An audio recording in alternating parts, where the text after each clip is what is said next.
Cool. Now we're live. So this is episode 5. Where's my little, there we go. I didn't have my banner up. Episode 5 of Redefining Advertising, podcast that I kind of started to keep myself motivated and busy during this time.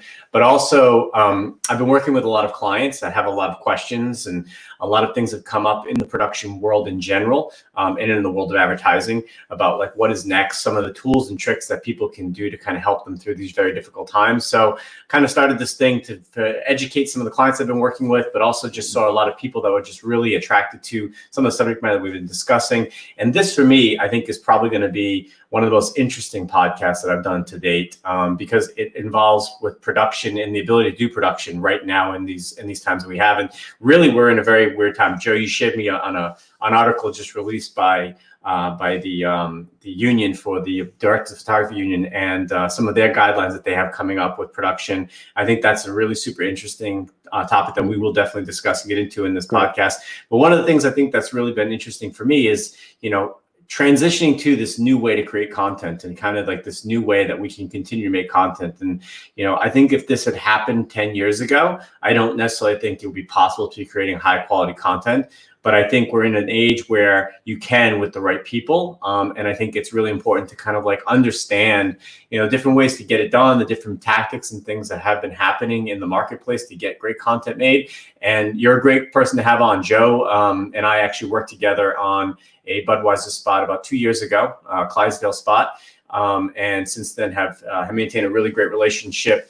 And I think he's been doing some really interesting work with trying to like work under these restrictions of quarantine. He actually produced and directed and DP'd a spot for Zillow, which we'll show a little later in the show, and kind of get into like some of the things he's been doing. So Joe, why don't you just get a brief introduction of who you are, where you came from, like what you've been doing, and we'll kind of get into the discussion of like what we're doing during these times of quarantine to create great content. Sure. I work as a director of photography, primarily doing commercials. I do some documentary work as well. I got my start in the industry around 2003, and I assisted, started out in the camera department and then segued working as a lighting technician for a bit. I did some Steadicam for a hot minute. And then around 2009, I transitioned into working exclusively as a cinematographer, and I've worked in a lot of capacities. Fashion. I've done a little bit of tabletop, a lot of live action. I've kind of fallen more into very cinematic documentary style of work. That's something that really interests me.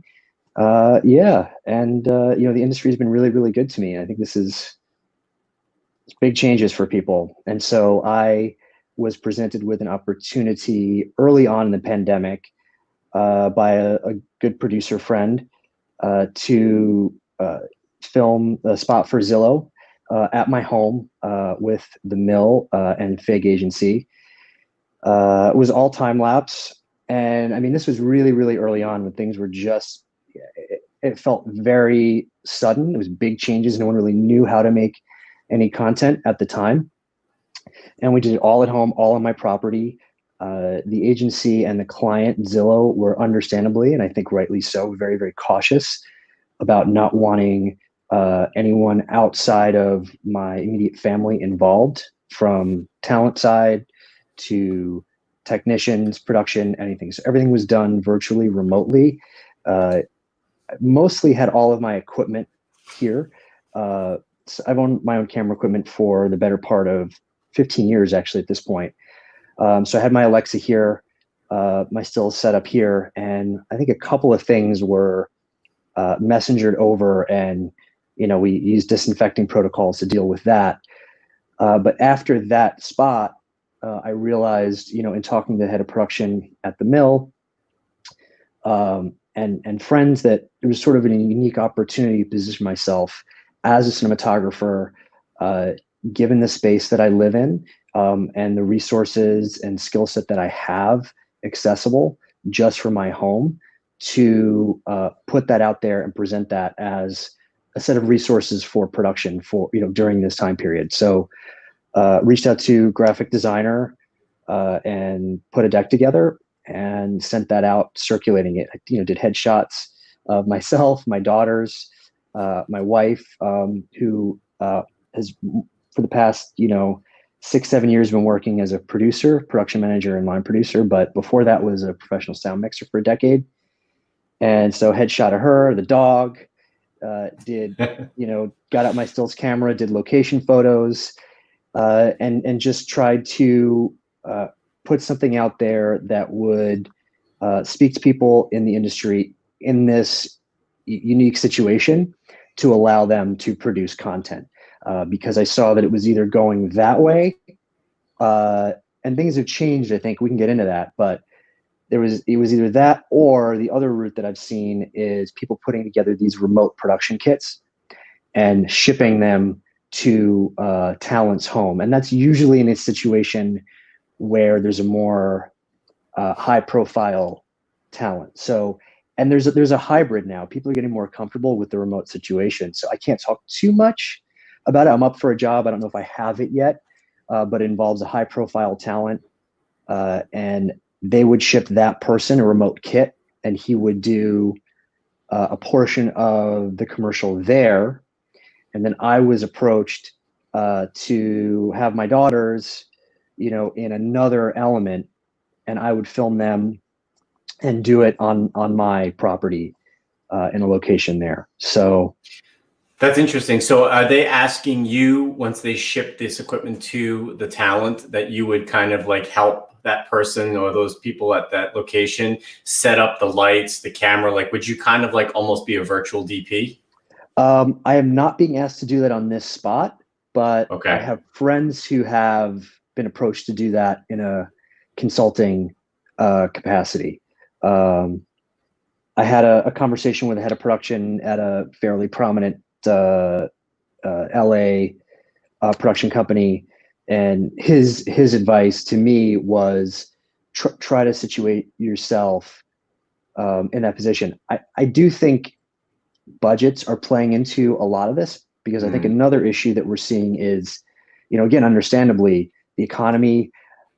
I mean, yeah, you could pay attention to the stock market or not. I don't actually believe it's that representative of what's going on a broader sense on the ground for the majority of Americans in this day and age, because I know we've seen some ups and downs, but the reality is that at least in the production side, things are very sluggish.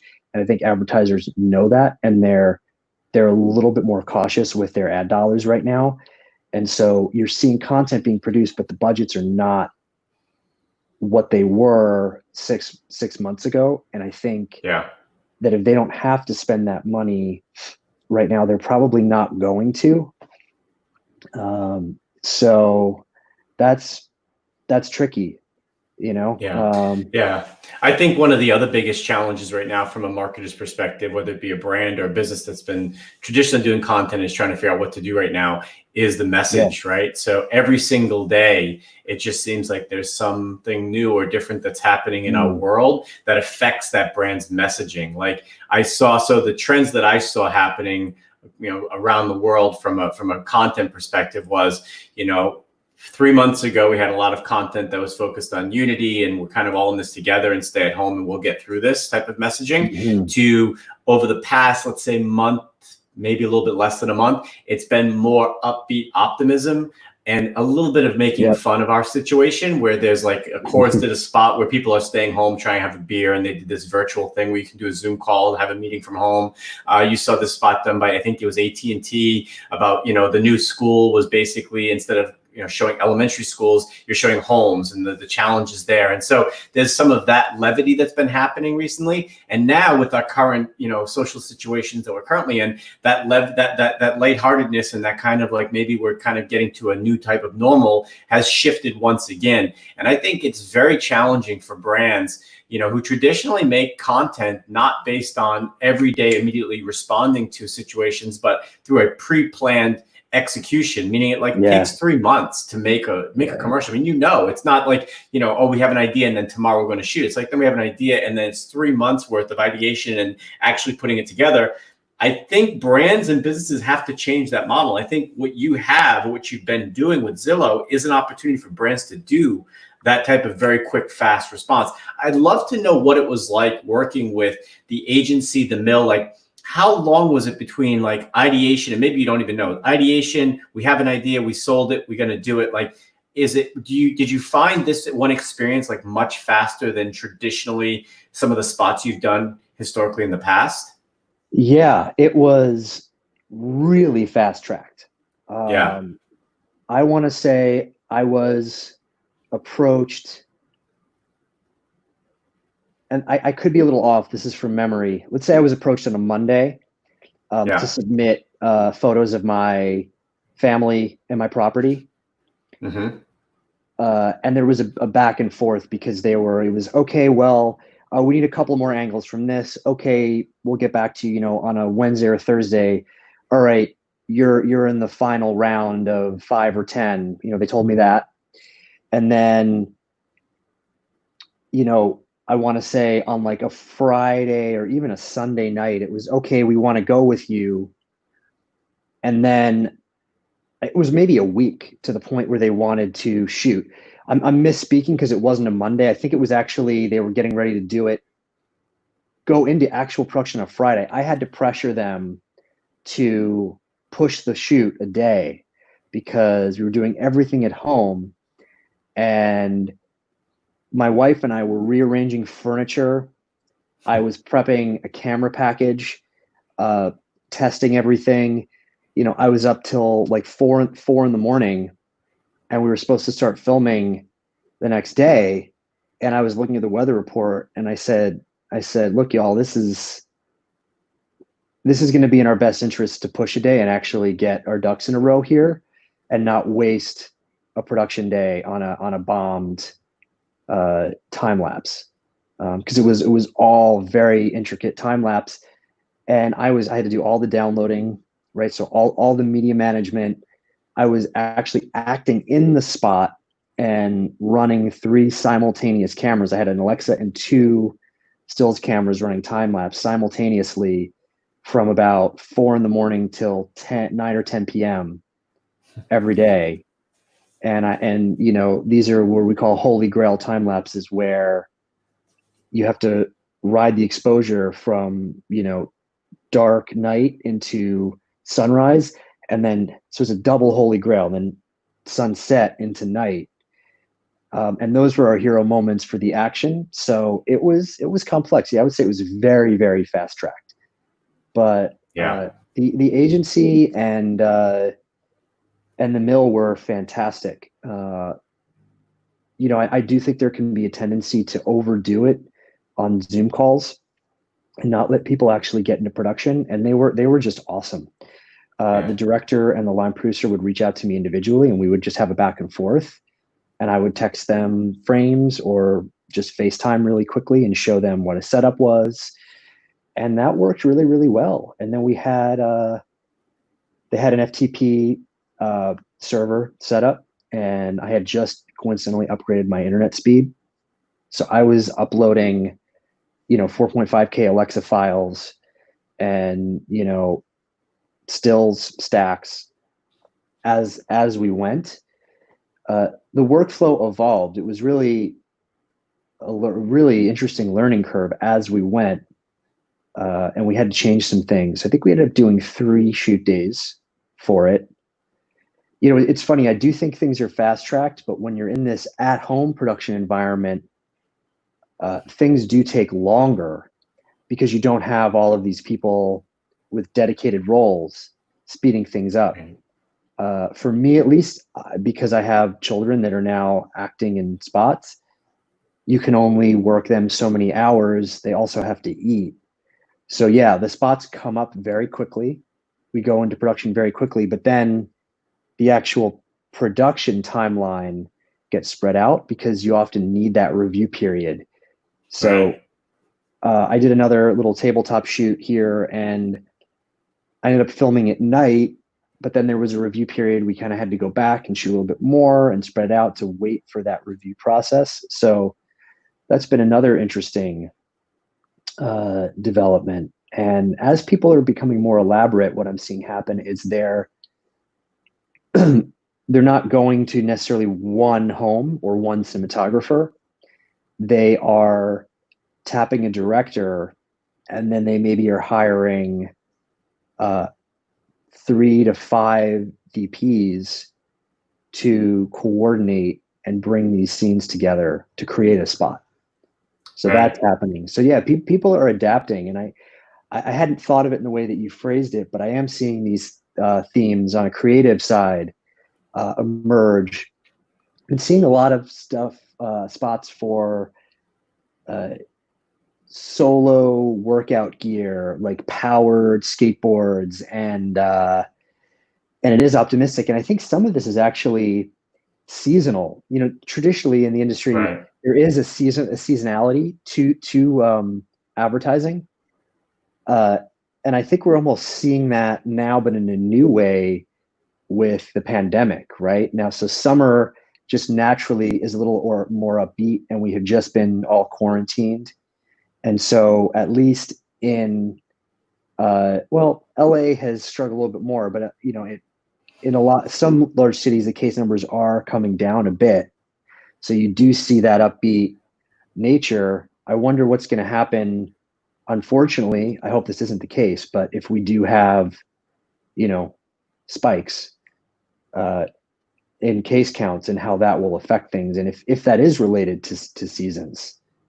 Yeah. You know, Well, yeah. I think the other thing that's really been interesting for me personally is that, I got into, so I don't come from an advertising background. I mean, I got Mhm. into advertising 5 years ago when I worked at VaynerMedia, and going in that world, having come from television in the film world, was a different way to think about content creation. And, Mhm. Gary was very insistent on, making things very fast and very relevant and trying to make things as quickly as possible because the lifespan on social media is so short, and trying to tap into, Mm. relevant period times, as opposed to like we're making a campaign and it's going to, we're going to shoot our Super Bowl spot, and then everything's going to be derivative from that for the next 6 months, and then after that we're going to go into our Christmas season, then it's Super Bowl again. So rather than thinking about ways you make content for advertising as like a calendar thing, making it very timely and relevant. And it was always a challenge working with brands historically back, 4 or 5 years ago, with getting to understand how fast you need to move in this space, right? And I think as content has exploded across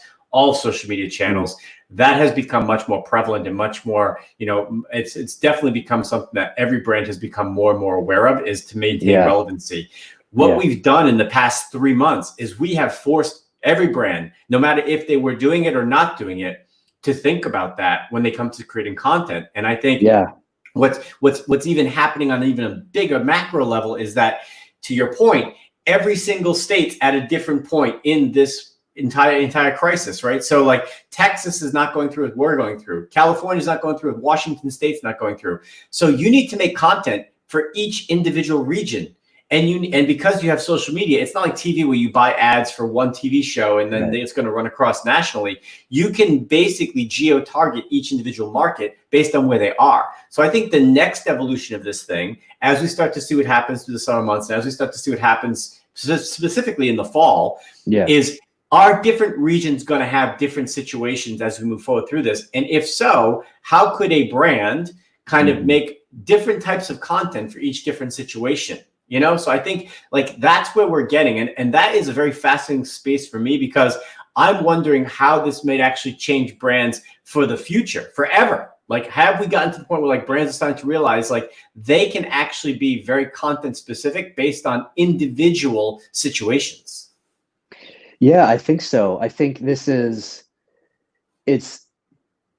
forcing, the situation is forcing a more local way of thinking, but we're also networked. So it's all virtual, but yeah, it does feel more local, because this is another thing I think you're going to see is, while I do think production is going to start, they're figuring it out, and I sent you those guidelines from from IATSE that they're proposing, but I think the travel is going to be frozen for a bit, where I was used to, I was spending half my month on the road, for probably the last 5 years. flying all over the country. I would probably do maybe 1 or 2 international jobs a year. But other than that, it was actually shifting in the past 2 years. It had shifted probably to like 80-20 on the side of non-New York local jobs, where 80% were in these other markets, because people, what advertisers or specifically agencies had discovered was it was more affordable and effective for them to fly the crew and the creatives, director, DP, and key creatives on the agency side to a location in a market where it was less expensive to actually produce the content there. Suddenly, that's all frozen up. This is just a prediction. I would expect that, yes, you're gonna have crews working more regionally, and that just plays into the content and is gonna be more regionally specific, because I think we're gonna see that. Well, this is because, well, the United States is just, it's massive. This is like trying to coordinate a public health response for all of Europe, but there really has not been, in my opinion at least, a large scale coordination on the federal level. It's been mostly redirected to the state's response and what they want to do. So I think we're going to see this continue, and I do think everybody's sort of being forced into the future, and I don't know. This is hard to cope with. I listened to a couple podcasts on grief and how what we're experiencing is it's grief. It's similar to like the loss of a loved one. It's not realistic to expect that things will really ever go back to exactly the way they were. That's a hard thing to process, but I don't expect that. I do think you mentioned like a new normal. I think that there will probably be, the industry will be forever changed in some ways moving forward. It's so interesting. You talk about like losing a loved one, kind of like, when you go through that traumatic experience of losing a loved one, you don't come out of it. You come out of it changed, right? Like that loved one is gone forever, but you have to deal with coping with that in your own way. And as a result, you, your family, your close people in your lives have to change and alter their life around it. And you get back to some semblance of being your former self, but there's always that missing thing that lingers with you. And it's super interesting, because I think that's exactly where we're going to be from now until the foreseeable future, for a very, very long time. One thing that was super interesting that you talked about was how certain jobs are using multiple DPs. And I think that is something that I wasn't even thinking about. Like, if you can get 5 DPs, like even if it's international spot, right? So somebody in America, somebody in Great Britain, somebody in South Africa, to do different pieces of the content, you can make it really feel like a pretty big spot. And I hadn't thought about that as an approach to actually one creative idea, to actually make it feel like it's very diverse and has a pretty big, substantial cast behind it. Yeah, absolutely. And I was up for a job, unfortunately didn't get it. A lot of what I'm missing out on, a lot of it is coming down to demographics with talent, right? So in this instance, my daughters were up for a spot, and it was the wrong age demographic. My youngest was too young. They needed like a 10-year-old and a 7-year-old. Are you adhering to SAG rules when it comes to child labor laws? With your kids, they're trying. I've had to push a little bit with that, and say, everyone, we need to take a step back, but. Right, because you're coming from years and years of experience with dealing and working with children. I mean, I've worked with kids in some spots before too, and it's like you have to be very regimented about what you do. And I can imagine working with your own kids, it's kind of like they're just having fun and doing whatever. But then in your mental clock, you're like, no, actually, this is an exhaustive thing. They may be having fun now, but in 1 hour from now, they're going to be exhausted. We need to be regimented about this. And you know your own kids. Right? So you have to say, I know it seems like we're okay, but I'm getting some signals. I think we should step away for a second. And that's why I said it does get stretched out. But what I am seeing with the spots where they have multiple DPs is going back, is the one that, that I missed. there was actually a single DP that was working as a consultant to create a cohesive look. So Yeah. working with the director on the Zoom calls, saying, okay, I think we want to use this camera, these lenses. Here are the style references. Here's some framing references. This is kind of what we're after. So to create a cohesive style, but you're not just tapping camera operators. And I think you're going to see some really interesting spots. But I also know there's this, again, I'm not going to mention any names. I have not done any of these, but I do know that there is production that is being restarted on, I'm just going to go out and say it, on like a sketchier sort of level. There's like this sort of side of things where people they are out in the world. And I've had some friends, again, I'm not going to mention anybody, who have reported back, and they've done jobs that have happened on stages, quite frankly, I think illegally, in New York State. And there's been some sort of semblance of PPE and safety measures, but I don't know, how safe that it really is. And my concern is that it's going to take a lot of discipline, because everybody's feeling this economic impact. Like my wife and I, through our incorporation, we were able to get a PPP loan, which is great for a little bit, but everyone's going to start to feel the burn. I think especially talented younger folks in the industry that maybe have a little less pad to fall back on, and they're maybe also in a less risky demographic. And just delving a little bit into those IATSE guidelines, which I actually think were pretty reasonable. They weren't. I read some stuff early on, like we have to quarantine everyone for 2 weeks, but unfortunately, and this is not my position, I'm not in favor of this, it's just a prediction, is I think what we may see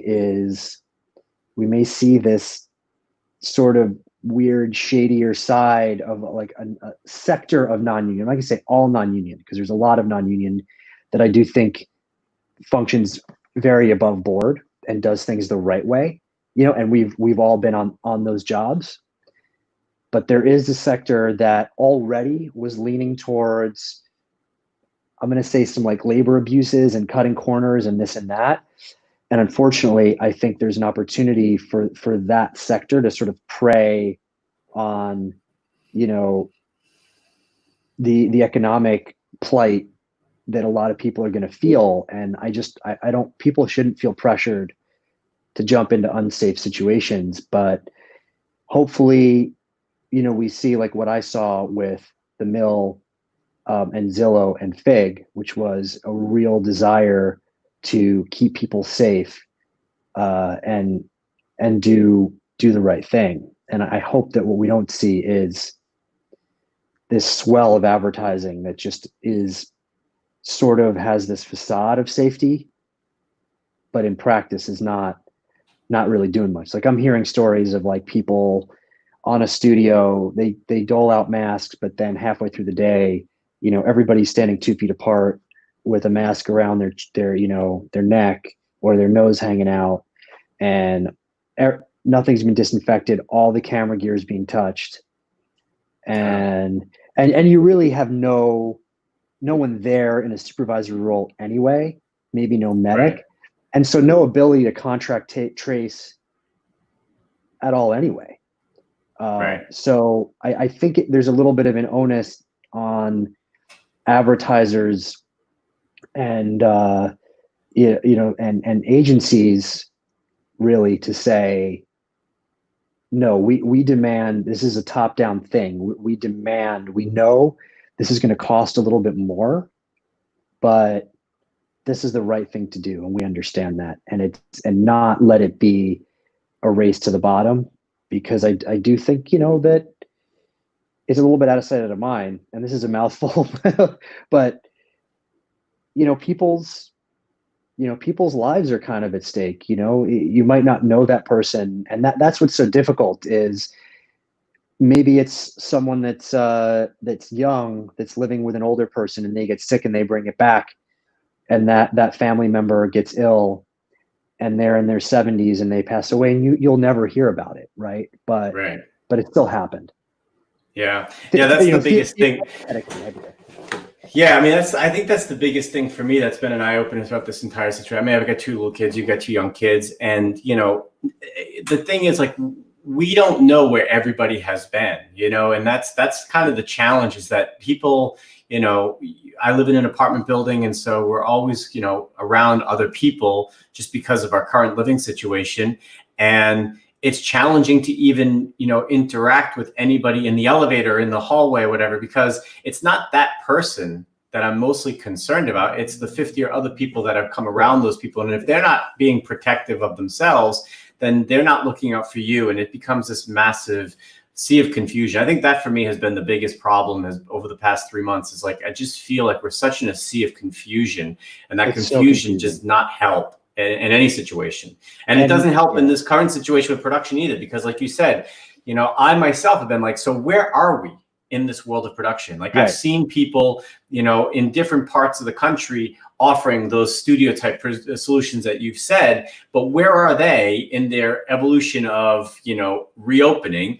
Are they doing it in a safe environment? And are they in fact really maybe being more counterproductive than actually creating something that's going to be worth it in the end, And so it's very challenging. And it's a constantly moving target, to your point, right? Yeah. So it's not, I know some folks who there's still, and I've had this inclination, right?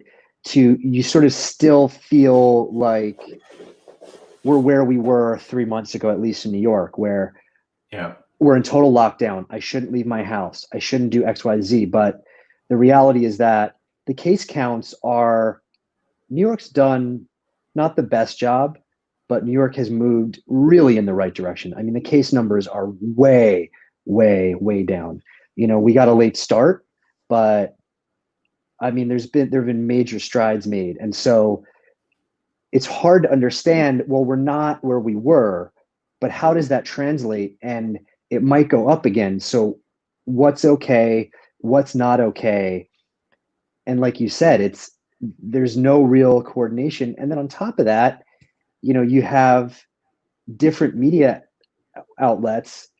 There's just so many mixed signals that creating a coherent and coordinated effort from the industry side, that's even really, really difficult to do.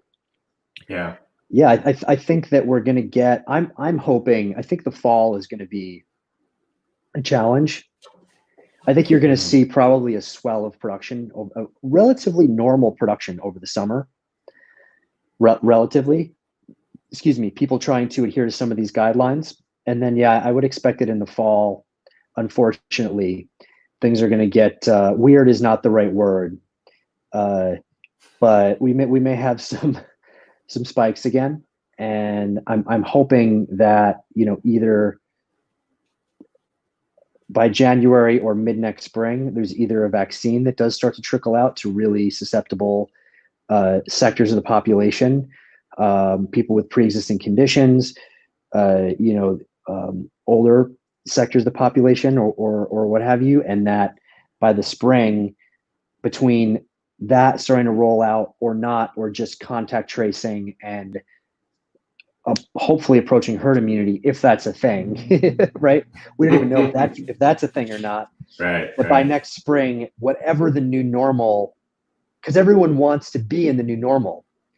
That's another thing, I don't want to get too into this, but about grief is like, you desperately want to know that there's an end to the process, and you want to get to the end of the process, but it's not like that. You just have to go through the process. And I feel in this pandemic, I want to know what the new normal is, and I want to get to that point, but we're just stuck in the middle, and we just have to fight our way through it, and now, like you said, we have this wave of social justice, the social justice movement that's swelled up in the country. And I believe rightfully so. And I'm all behind it. And I think it's there's a lot of reasons why it's happened now. I actually think that people being home and quarantined and has had something to do with that swell.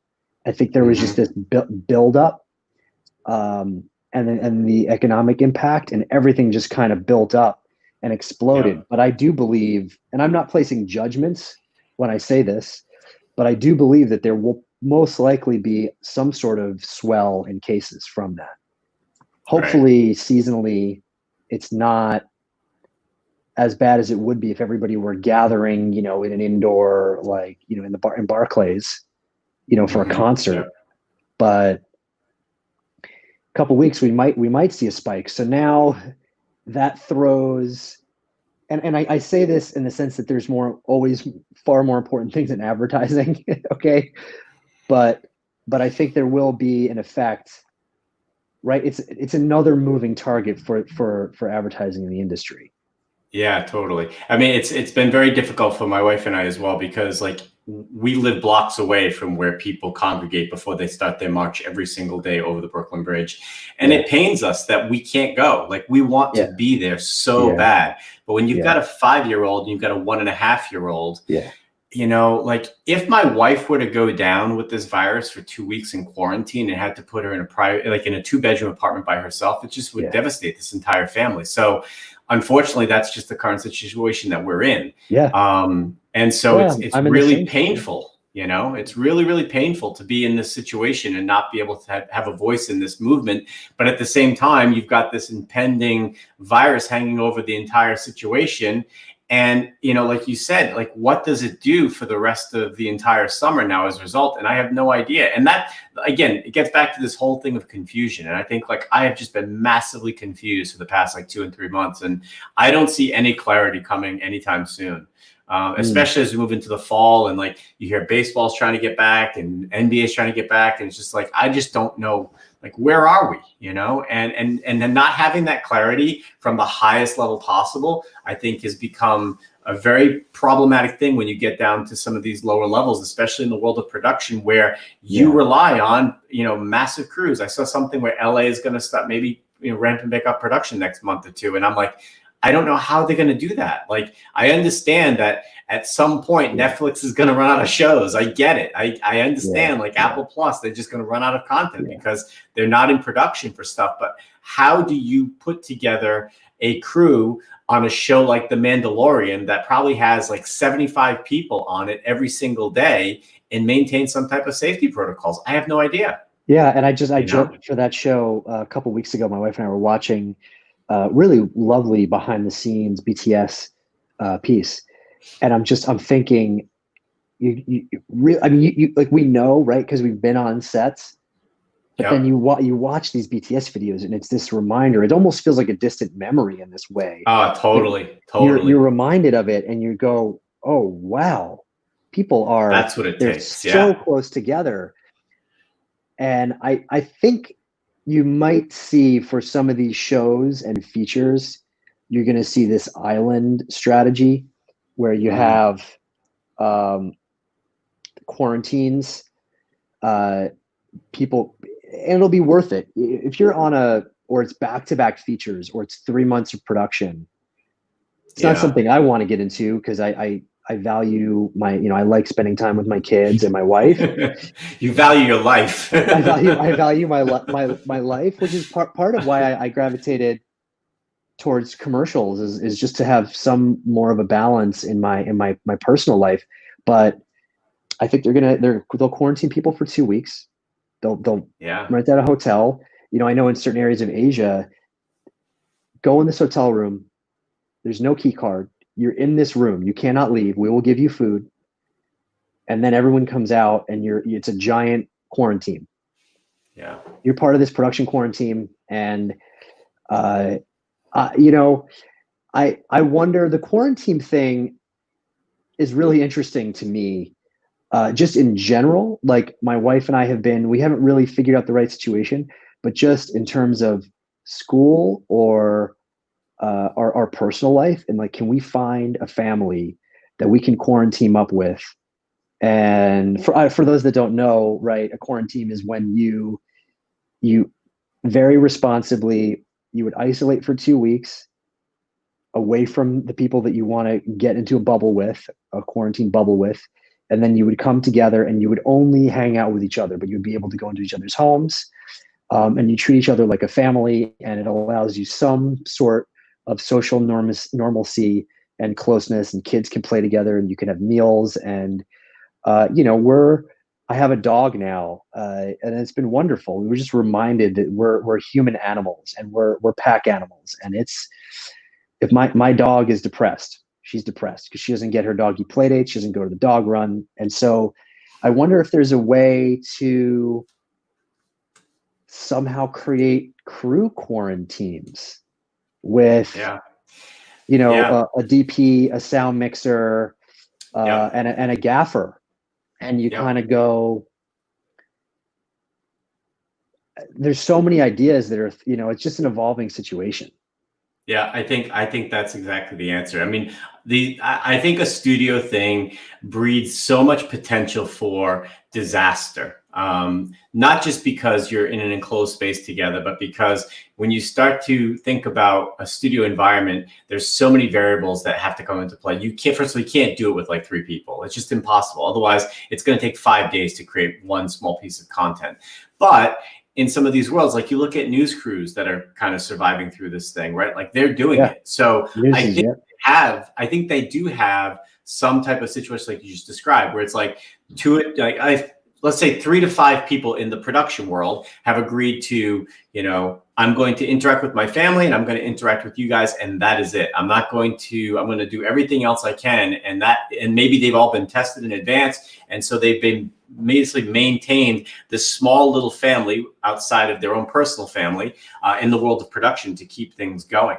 And I think that's probably going to be a very smart move. The challenge will be, like, you have to sell that continually as a product to brands or businesses, and that has to keep that nucleus alive and kind of like, kind of structured together in order for it to continue to work. Because the minute you as a DP go work with another production team, you've kind of broken that quarantine model that you already have set up, Definitely.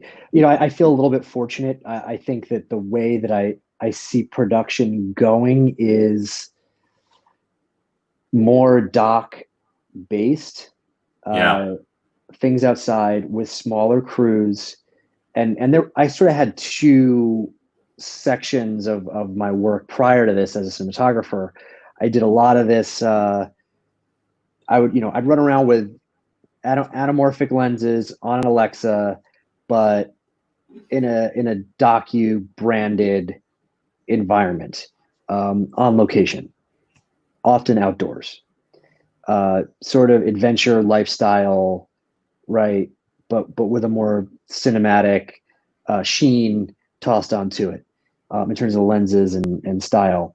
And then I had some clients where I was doing studio jobs, going in pre-light, grid, sometimes a techno crane, product shots, production design, and sort of this studio world. It's really hard for me to see that being prolific in the industry through this right now on commercials, because I'm not going to go into this too much, but I had some things happen in my life medically about a decade ago, and a doctor that I'm really close with, wonderful doctor that I still see, had explained to me just this philosophy of risk reward analysis, just in any situation, and those scales. And I apply that. It's very useful for me in production and how approaching situations. And I do think we're very well suited in production, at least, because everything's always changing and you're constantly adapting, and you just have to find what's the best shot. Well, it's raining now. We can't get this. What else can we do but still make it look good? And adapt. But the risk for these studio jobs is just, it seems like it's so high, right? You're just getting all these people, because that's, I think, what we're learning is that from the studies that I've read, when you pile a bunch of people in an enclosed environment, without the proper HEPA filters in close quarters, the virus just hangs in the air. When you have people Right. outside and there's a breeze and everybody has masks on, it just kind of goes off into the ether. It doesn't collect, and that viral load isn't high enough to get people sick in the same kind of way. So I expect that it will lean that way, or you're just going to see these clever spots that are these micro spots with high profile talent doing it on their own. Yeah. Yeah, I think one of the things that's really, I mean, it was great working with you, was that, you know, the ability to kind of create something when you're up against so many challenges in the real world environments that you face every single day. Like, there's only so much you can control, whether it comes to wind, the sun, rain, elements, seaweed on a beach. You have to deal with whatever situation you're given.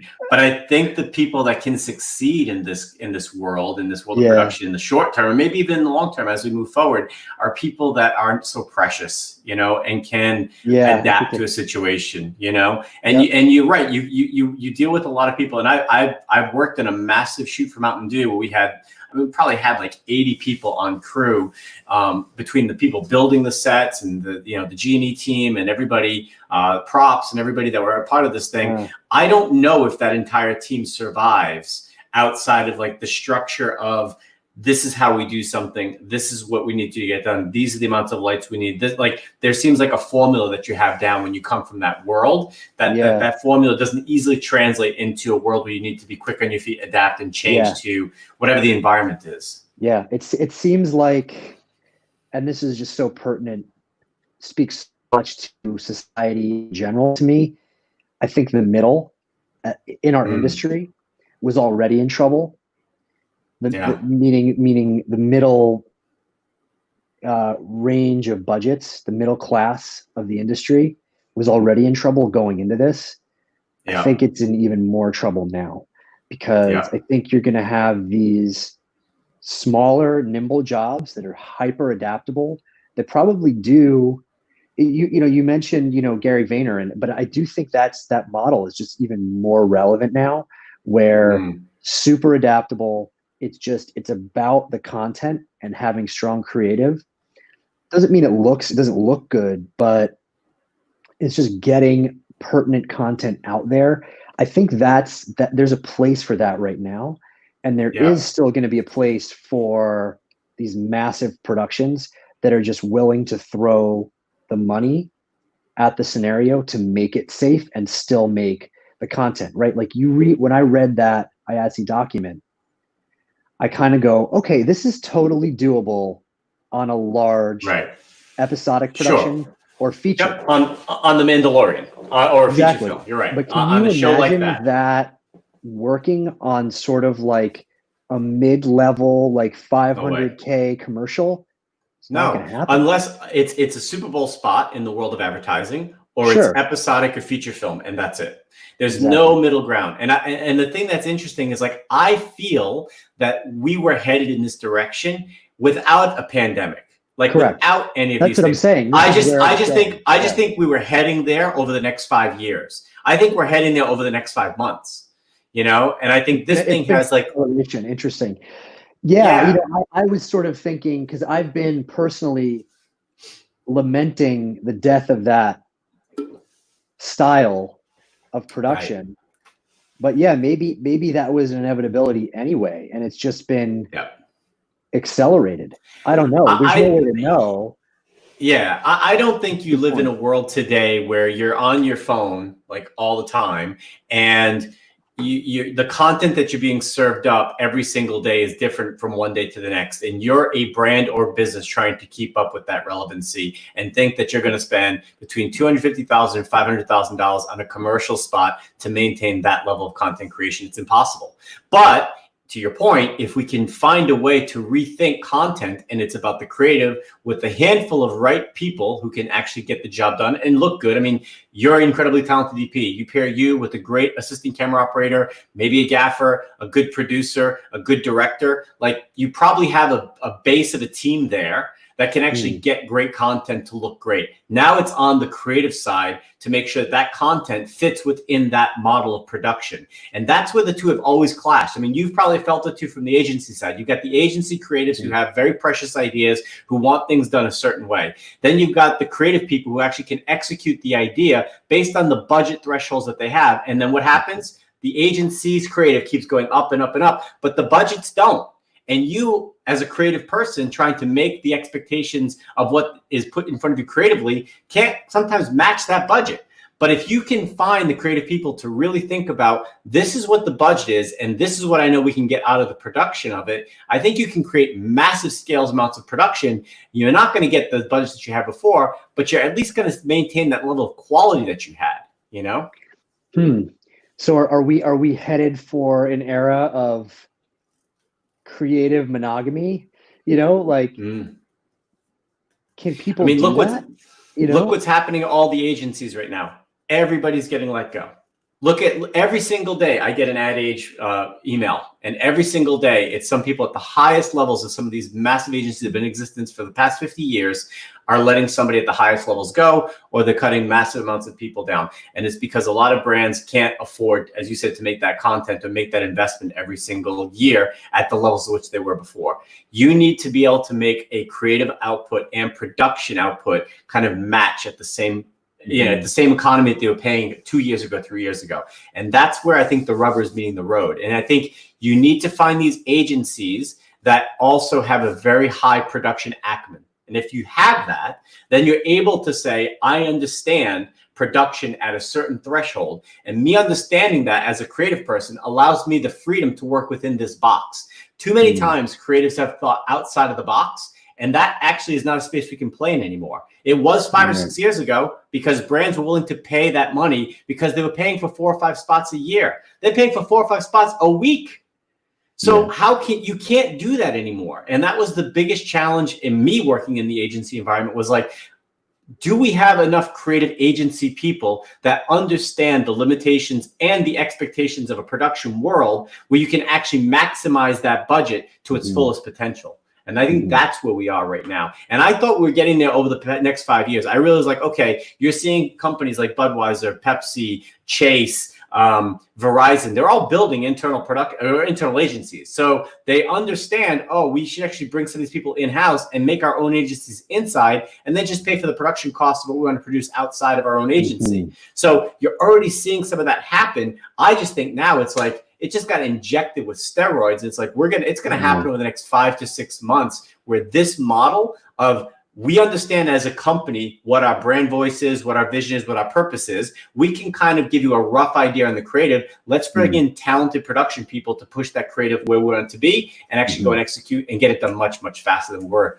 4 or 5 years ago. Yeah, I think it's a pretty accurate assessment. Yeah, we'll see. I mean, yeah, there's so many variables right now. Yeah, I don't know. I actually want to show you a spot. We can come out of it. I want to show you a spot, and then you did a little BTS as well. Was that part of the deliverable, or was that just like an added thing that the mill wanted to do just to kind of show how it was made? I don't know that it was presented to me as part of the deliverable, but there were a lot of reminders to keep getting BTS. So yeah, they said, that's not fair. They did say from the outset that they were making a case study. Cool. Okay, let's watch the spot really quick. Now there's a wall between us, something that's been lost. I took too much for granted, I got my signals crossed. Just to think that it all began on a non-eventful morn. Come in, she said, I'll give you shelter from the storm.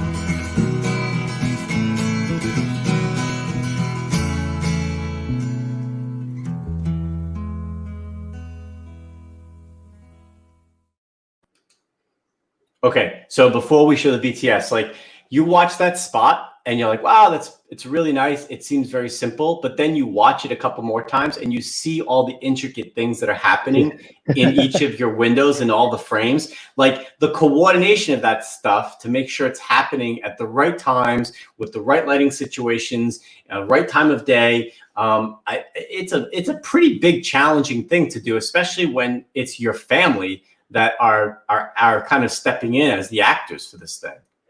Yeah, that spot was extremely challenging to execute. I have to say, just from a logistical standpoint of, me having to be in two places at once and coordinating that, because I was dropping or pulling NDs while the sun was rising or setting, but I basically also had to be in windows queuing family members to do different actions, and also waiting. We had to slow actions down for the time lapse. So it wasn't, it was like, hang in this window for 30 seconds. Okay, now go. I mean, this is stuff you would normally have, an AD, 15, 20 more, any number of people more than that. And we had some challenges. I had a stills camera that totally, went dead, in the middle. But we got really lucky with a couple of things. The moonrise that happened on camera that came out, that lined up behind the house like that was awesome. And the mill obviously is incredible, and they did a fantastic job of stitching it together. But yeah, it is funny. I'm glad that you noticed that, because you kind of watch the spot and you're like, oh, that's cool. Yeah, exactly. But, that's what I thought the first time. Like, I actually thought your BTS before I saw the spot was the spot. Right. I thought, okay, that's the spot. And then I saw the spot. I'm like, okay, that's cool. But then you watch it a couple more times and you're like, there is so much going on. Like, you guys sitting down to watch TV, you guys sitting down to have dinner, all of those things that are happening. And to your point, like, it can't happen in real time. It's got to happen over a much more drawn out period of time for that time lapse to even work. If you even recognize or resonate like what's going on in each of those individual like frames of your house, I think it's really complex. It was 3 days. I have to give a shout out. Yeah, go ahead. I have to give a shout out to my friend Cameron. Cameron Michael. Who is just a phenomenal human being. I have a lot of love for that dude, and he helped me out and gave me a lot of advice, and got me a camera, his D850, when the camera that we had, that we were using for stills, just pretty much just died basically. Yeah. After day one. So huge thank you to him. He was also a huge player on the Budweiser spot that we did together. It's so funny because I actually bought a Ronin about 6 months ago, because I actually was doing a lot of international. Last year, I got diamond status on Delta. That's how much international travel I had done last year. It was platinum crazy. Like nothing. Crazy. The bittersweet thing is I hit diamond in December of last year, which means that for the next year, this year, you have that diamond status the entire year. Yeah. What can I do with it? They're going to extend it. They're going to extend it. Yeah, they are. But it was all the trips to Ghana, right? Is probably what did it. It was Ghana. I did 3 trips to France last year. I did 2 to Brazil. I did 1 to Italy. I did 1 to South Korea. It was international puts it over the top, man. Yeah. It was a really big international year for me. But I bought a Ronin because my DP that was traveling with me, and I was actually getting a lot of locals to shoot some of the stuff I was doing. They didn't have what I wanted. So I was like, I'm just going to buy it. And it's so funny because, traveling with a Ronin by yourself, because it was usually just me meeting the locals where I was going in all these places. So I would be traveling with my camera gear, my Ronin, maybe some lights, was challenging. It was just me by myself at JFK getting all this stuff on a plane. And, the Ronin box is massive. And I was like, there's got to be a better solution for this thing. And sure enough, there's a bag company. I don't think it's Sackler, but it might be. They came up with a bag. And who was the person that actually recommended and came up with the design work? Cameron Michael. Oh, it's a Tenba. It's the It's a Tenba Timba. That's bag. it. That's it. It's Timba. Yes, yes, yes. Yeah, And yeah. He's he like actually, an ambassador. He helps develop that stuff. yeah, but he actually Yeah. used our Budweiser shoot as a case study of having to do massive amounts of travel with the Ronin. Sorry, with the Movi, and being like, oh, this is how we need to make a bag that can actually help transport this thing. And that bag has changed my life. And I saw a commercial with him in it. It was probably 2 years ago, 3 years ago. But Cool. when I was doing some research and trying to find this thing, and there's Karen Michael talking about this Temba bag and how it's changed production. And I bought it, and it's been amazing. It literally, you can throw that on your back with your camera already built inside, and like your follow focus, everything in there. So it's like literally one bag that's pretty bulky, but you can actually put on a plane with you, and then like maybe 2 or 3, Pelican cases, and away you go. Yeah, it's well, been this amazing. is another side. I always tend to like I can get a little bit in the nitty gritty of the production side, but while you're on the equipment, that's another change, right? Equipment has been miniaturizing for years, and now like you have Red just is releasing the Komodo, the 6K Komodo. I mean, this thing is like a little cube. Okay. Phenomenal specs.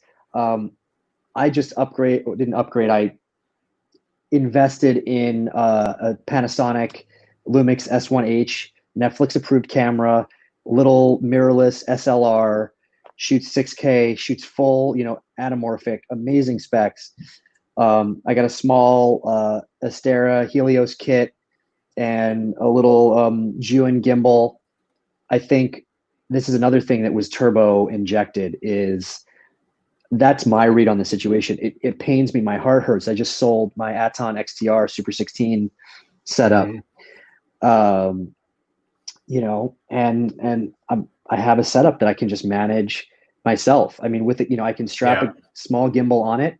I got my Kawa anamorphics, and I can, roll around with a stabilizer or handheld shooting stills, and it's not right for everything. And Alexa still looks better, and there's still a time and a place for that. But I think the one-man band situation has been turbocharged, where there's an opportunity for people to do things on a much more small scale, but still get a quality that is still close enough. It's tricky. I don't know what's going to happen to a lot of my friends where third electrics, second ACs, you're still going to see these big shows, but massive changes to the industry.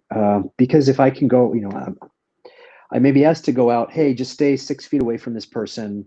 Don't let anyone touch your gear. I think I may see a bunch of that. And I wanted to, I just felt like it was coming. I wanted to be ready for it. So let's show your BTS real quick too.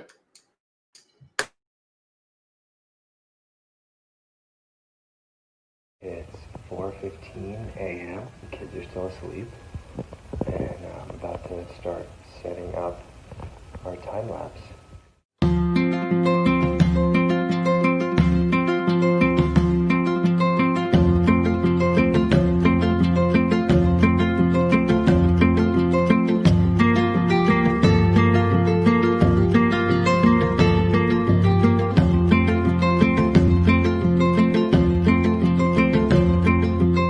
Hey Sonia, Rachel, say hi, you're on camera.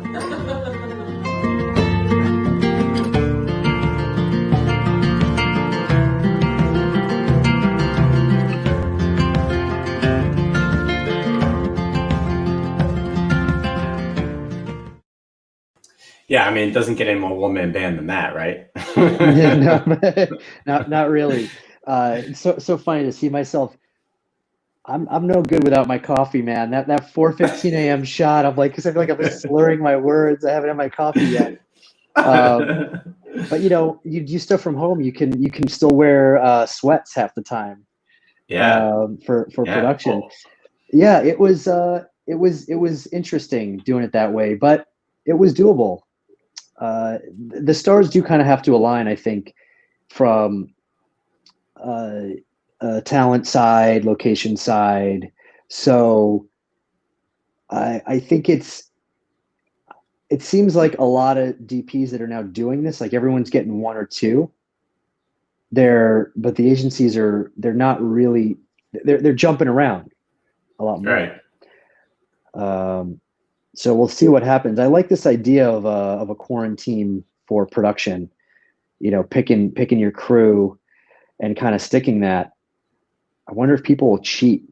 They'll cheat on each other, their crew members. I wonder if people can stay monogamous. I don't know. I think it's a very tough ask to have people stay when it comes to, especially in these economic times. It'd be different if it were, a time where there was massive amounts of production going on, like even like 6 or 8 months ago. Yeah. Where one crew could hop around from job to job. And I think you probably have in the past done that situation. Yeah. Whereas now, because things are so thinned out, you as a freelancer, you kind of want to take whatever thing comes your way. So I think that might be more challenging to do. But I still do think, like, if you do have your kind of nucleus of people that you work with, like, there has to be creative ways for you to continue working in that capacity while maintaining social distancing. I think you being the only sole person that holds the camera or does anything with the camera, or if you do have an AC with you, that person wears gloves when they touch the camera and maybe disinfects between, handing it off between you and he or she. I think that could maybe be something, because that's the one thing from an operator's perspective. Like, the AC is such an important part of anything. Look at even Karen Michael. He's a really great first AC, and he helped you in that situation. Like, I just think, like, that person is such an important role. Even if you are a one-man band, like you say, the gimbal stuff, but she sometimes needs somebody to pull focus for you. So who's that person? It gets really a needed role. So, I can see it getting less than 5, but I don't know if it goes much lower than 3 people to get good stuff. Yeah, it's funny. I have a project for Netflix that is hopefully still happening. That I developed, that's supposed to take place. So actually it's out in Wyoming. It's so funny that I just didn't put that together. So it's actually out in Wyoming. So we're trying to do a doc for Netflix with Robin, nice. Small little doc. And he signed on board with that, and Netflix is interested. And it's just like, is this going to happen or is this not going to happen? Right. And Cameron Dingwall, my first AC would come and do it. And, the idea that I've floated is like renting an RV at this point, and basically like quarantining and going out. And I might even try to tag on another job after that for a solar plant that I have in the area. And then I might have an industrial in Atlanta. I'm trying to stitch together while I have, and my wife will do sound, and we'll basically kind of self-quarantine in this RV, social distance, hopefully, like stay away and outdoors from talent. Because that's like, there's just so many things to think about. And I'm going to try to stitch together these jobs and be like, show up with this RV, with this gear, and make a little money. The doc is not going to be a money maker really by any stretch. But if I can, piece together. So I think that, to your point, is, people are just kind of doing what they can when the opportunities present themselves, and just trying to, make the most out of the situation. It's such a moving target, right? Like, most production, I think, for, Amazon or Netflix, as far as I know, is still frozen. Yeah. So I feel like there's going to be a reevaluation in a couple of weeks. I think they thought that it was going to be now, but now with everybody marching, and again, justifiably so, I think with that happening, I think everyone's going to be on pause again on that content creating side, and just they're going to be waiting. That's what I would be doing. All right, we got to just like let this play out and see what happens for a second, because what they don't want is, you know, egg all over their face and go with the old plan, launch everybody, and then go, oh, whoops, well, we thought everybody was outside or it was summer and we weren't going to have these infection rates up. And then suddenly they go up, and now there's a lot of blame being tossed around, and everybody backpedals even more, and it delays things even more. Yeah. Right. I think the worst situation that we could ever put ourselves in is to go so far down a reopening path or plan that we then have to step back even further than where we were when we started this thing. I mean, that thing would be a catastrophic psychological burden that if we had to put on ourselves one more time, I think could really break, you know, the morale and the spirit of even where we've come, as far as we've come for the entire country. So I think you're right. I think it gets back to being, you know, hoping and praying that people in the production world have a moral compass that is aligned with the betterment of a community as opposed to their production at heart when they actually start this back up, and a production model that can pivot and change from week to week, maybe month to month, maybe season to season until we get out of this thing. And that's where you're going to have some really creative people who are thinking, you know, much bigger than should we shoot a commercial, and much bigger as far as like the impact it's having globally and on its community than just about, you know, a brand or a business wanting to make something because they can. Yeah, I think that moral compass is huge. I think that's really spot on. And just everybody having that integrity and trying not to think short term going forward. From what I've seen in my circles so far, I've been blown away by the level of integrity that people have shown in not just saying that they want to do the right thing, but stepping up. And the way that I've been interacted with has been exemplary, like just unbelievable. I've heard stories of that not really being the case in some other areas, but, you know, a friend, this is actually, you know, Cameron Dingwall, you know, gave me a piece of advice. There were some years ago where I was just not happy with, it's probably like 2010, that period of time. I just was not happy with the circles that I was running in as a DP. Like I felt it wasn't so much about the content that I was creating, and more had to do with just feeling like there was not the greatest environment. It just didn't make me feel good. The working environment, I just did not feel good. The way I was being treated in general. And he just was like, you just gotta let the good people, you have to be a magnet for that. And almost pre-envision it and plant these seeds and only focus on that. And eventually you'll grow that environment to where you don't have these kind of bad actors and these shady characters around you in a production environment. And him saying that to me, his close friend saying it to me, like, that really stuck with me. Yeah. That really stuck with me. And I think that's just more important now than, it's that much more pertinent. Yeah. I think it's interesting you say that time because 2010 production was coming out of the crash of 2008, which affected production, enormously, because anytime you have, issues with financial situations, production is always going to have a massive impact because people produce less content because they can't afford to do so.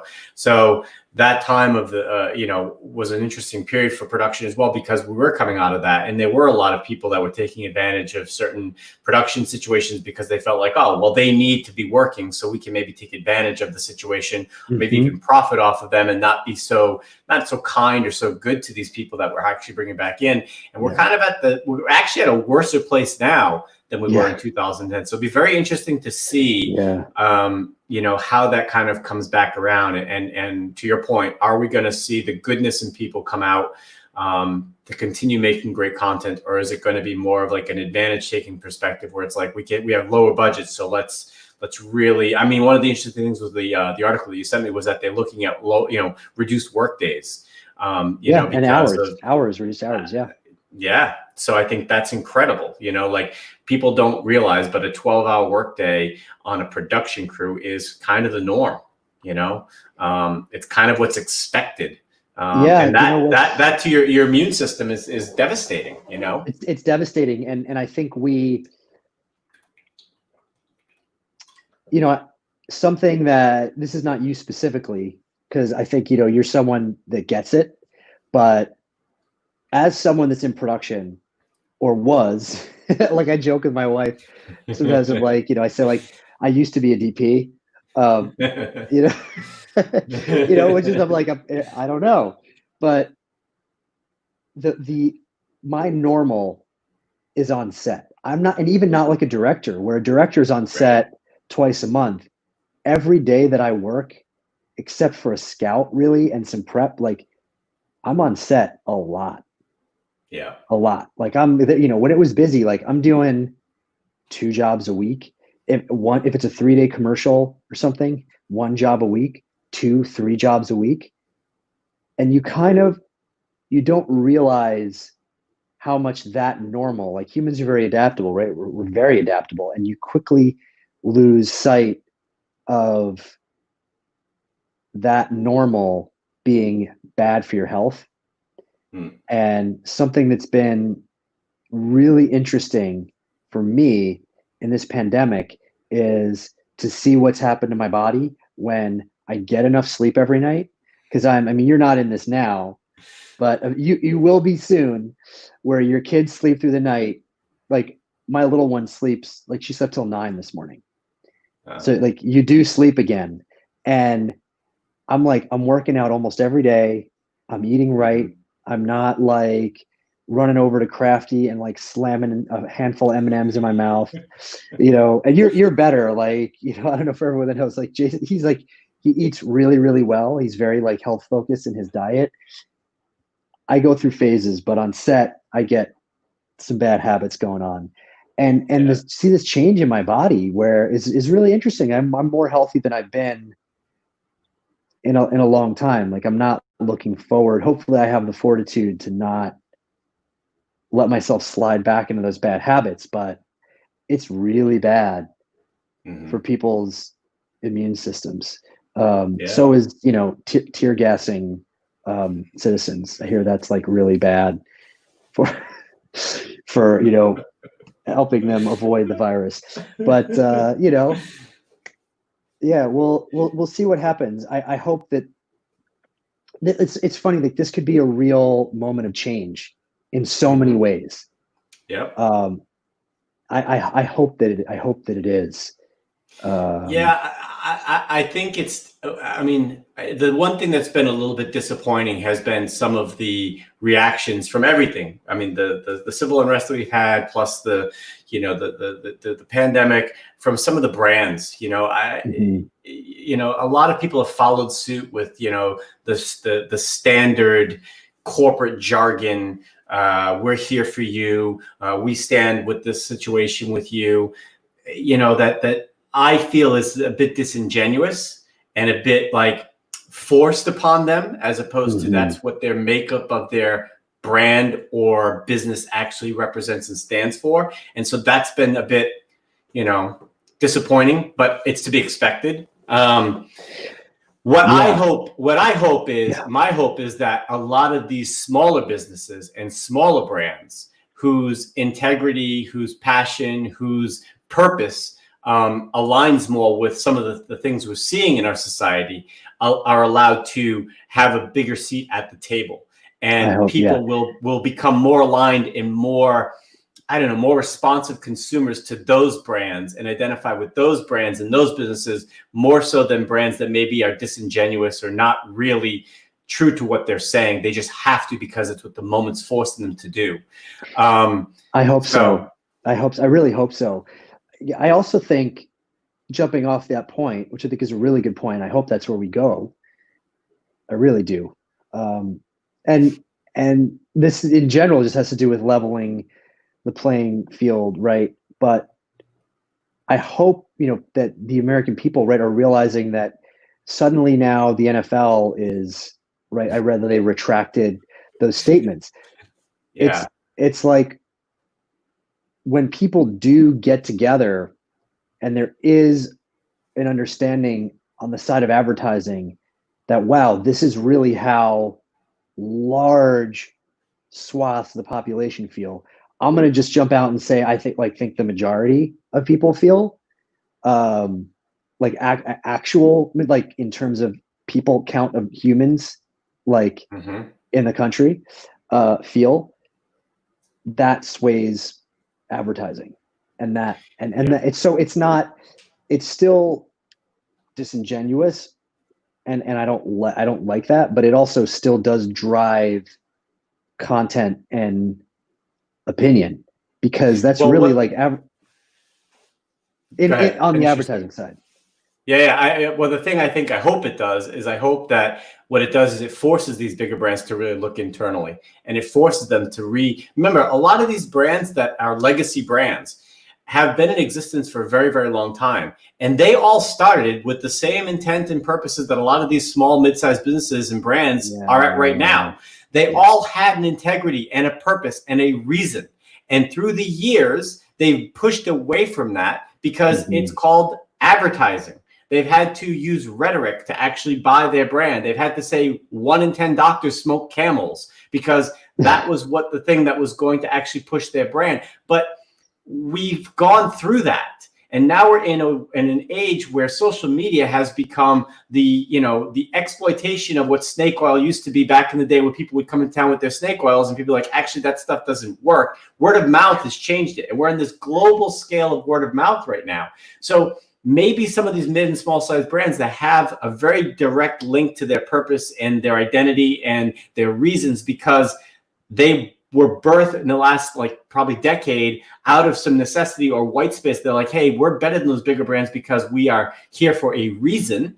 Maybe it forces those bigger brands to actually go back to their reason and their purpose and mine content and mine their messaging from that. And maybe that gets them to kind of re-identify with people and give them a message that may be more genuinely true to who they were, as opposed to who they had to become. It's a bit of a rant, but no, it's just going to be really interesting time period to, hopefully interesting look back on from, a more stable place in 6 months, 2 years, 5 years, whatever it is. I think we're in such an incredibly interesting time, and I think that it's having conversations like this at some of the highest levels and with people that are actually in the trenches doing it, that kind of can help maybe shift directions or give people an idea of like what could be possible and where we could potentially go.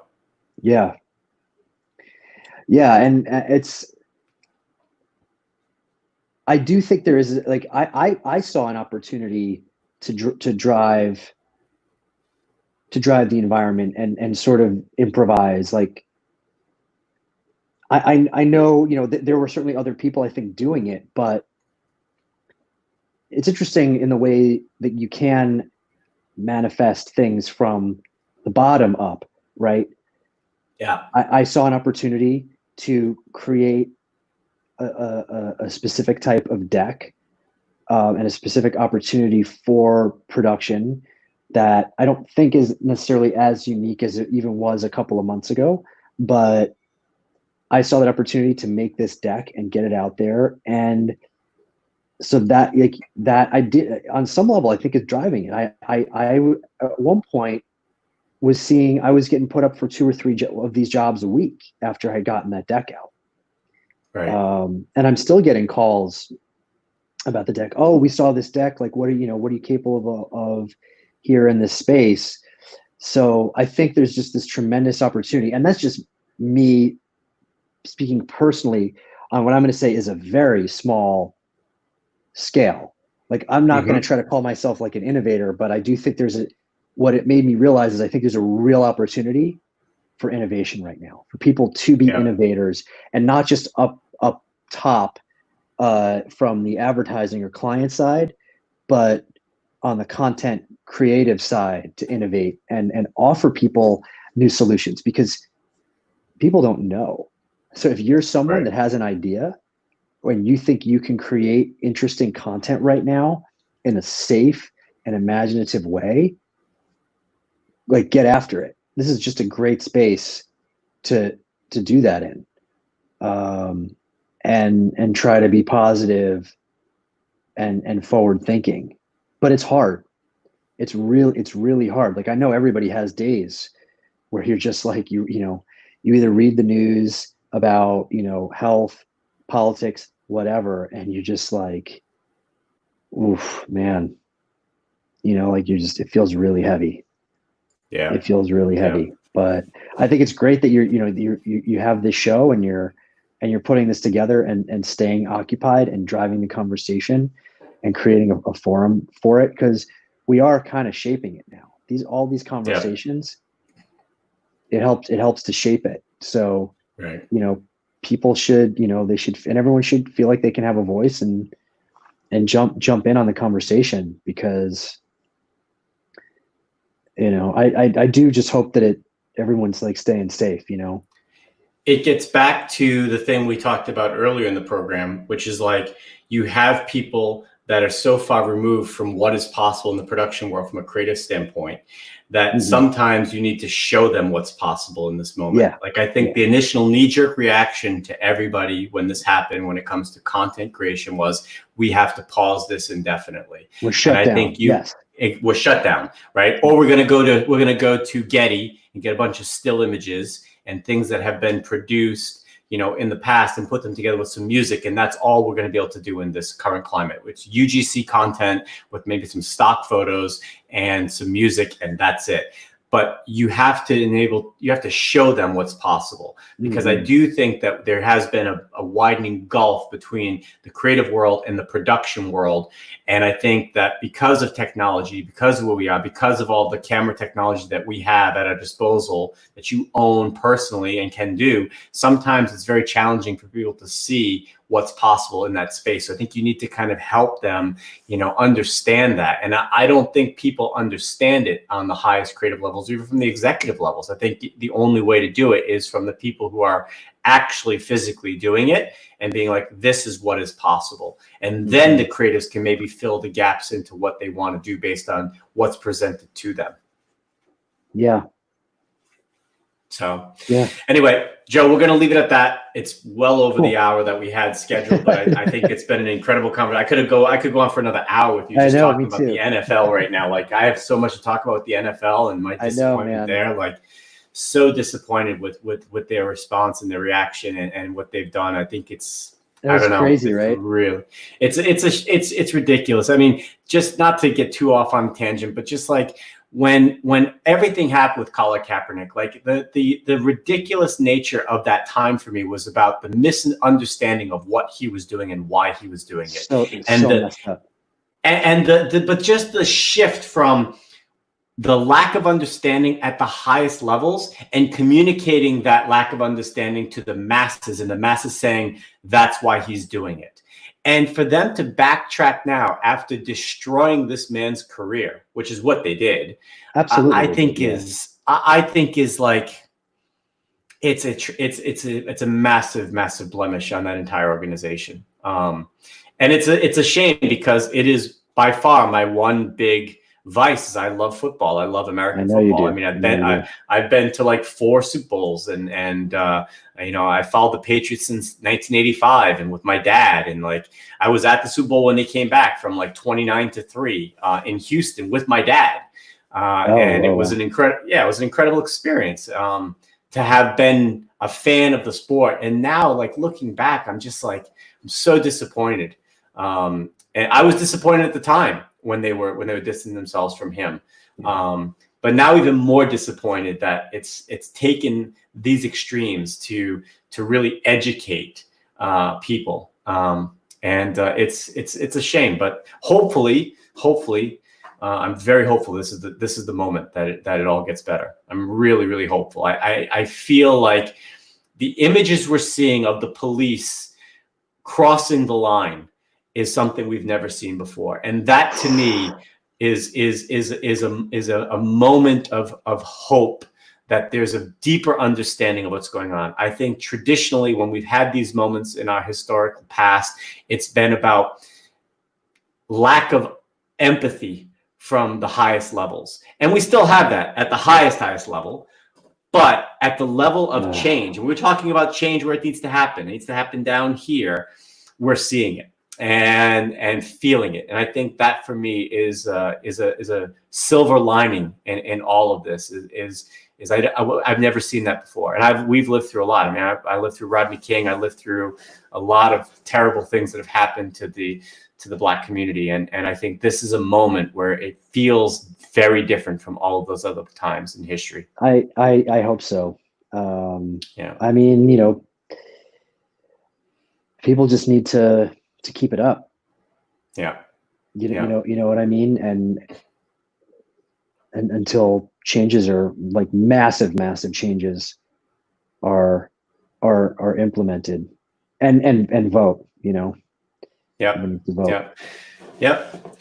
We'll see what happens. Joe, thank you so much again for being a part of this. It was great. Thanks, maybe buddy. we'll have you on again if you do a few more of these spots. We'll maybe get you back on and have another conversation. Cool. Thanks for everybody who tuned in. We had a bunch of people kind of tuning in and out. They got about 4 or 5 people on right now. We had up to 20 or 30 people tuning in. So I really appreciate everybody tuning in, and we'll see you next week for the next one. Thanks, Jason. Appreciate it.